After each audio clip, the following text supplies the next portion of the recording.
Super കൺമണിയുടെ പുതിയൊരു വിശേഷത്തിലേക്ക് എല്ലാവർക്കും സ്വാഗതം. അങ്ങനെ ശ്രീനിവാസൻ കൺമണി അമ്പലത്തിൽ പോയ ഉടനെ തന്നെ അമ്പലത്തിൽ പോവുകയാണ്.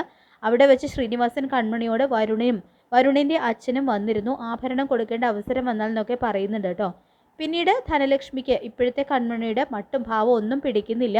അവർ കൺമണിയോട് നിന്റെ ഷൈൻ ചെയ്യലൊക്കെ അങ്ങ് ഓഫീസിൽ മതി എന്നൊക്കെ പറയുന്നുണ്ട്.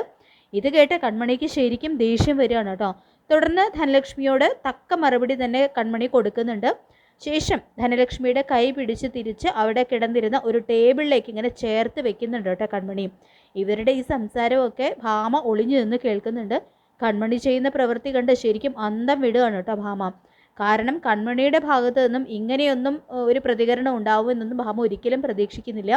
പിന്നെ ധനലക്ഷ്മി നല്ല സ്ട്രോങ് ആണെന്ന് ഭാമയ്ക്ക് അറിയാം. അപ്പോൾ ധനലക്ഷ്മിക്ക് ഇങ്ങനെ സംഭവിക്കുന്നു എന്നറിഞ്ഞപ്പോൾ അതിൻ്റെ ഒരു അത്ഭുതവും ഒട്ടും വിശ്വസിക്കാനൊന്നും ഭാമിക്ക് കഴിയുന്നില്ല. പിന്നീട് ധനലക്ഷ്മിയോട് കൺമണി ക്ഷമിച്ചു, പാതാളത്തോളം ക്ഷമിച്ചു.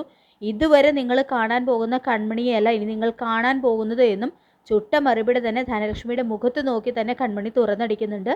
പിന്നീട് കാണിക്കുന്നത് കൺമണി ആ കില്ലർ, അതായത് കൃപയെ കൊല്ലാൻ ശ്രമിച്ച അയാൾ കൃഷ്ണനെ ഭീഷണിപ്പെടുത്തുകയും മറ്റും ചെയ്യുന്ന സ്വപ്നമൊക്കെ കണ്ട് ഞെട്ടി ഉണരുകയാണ് കേട്ടോ ചെയ്യുന്നത്. കൺമണി ആകെ ശരിക്കും അത് കണ്ട് പേടിച്ചിട്ടുമുണ്ട്. അത് എന്താണെന്ന് അറിയില്ല.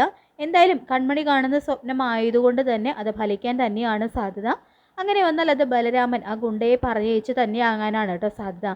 എന്തായാലും നമുക്കത് അടുത്ത എപ്പിസോഡിൽ തന്നെ അറിയാനായിട്ട് സാധിക്കും. അങ്ങനെ സൂപ്പർ കൺമണിയുടെ വളരെ ത്രില്ലിംഗ് ആയിട്ടുള്ള എപ്പിസോഡുകൾക്കായിട്ട് നമുക്ക് കാത്തിരിക്കാം. ഈ റിവ്യൂ ഇഷ്ടപ്പെട്ടെങ്കിൽ ലൈക്ക് ചെയ്യുക, ചാനൽ കൂടി ഒന്ന് സബ്സ്ക്രൈബ് ചെയ്യുക. താങ്ക്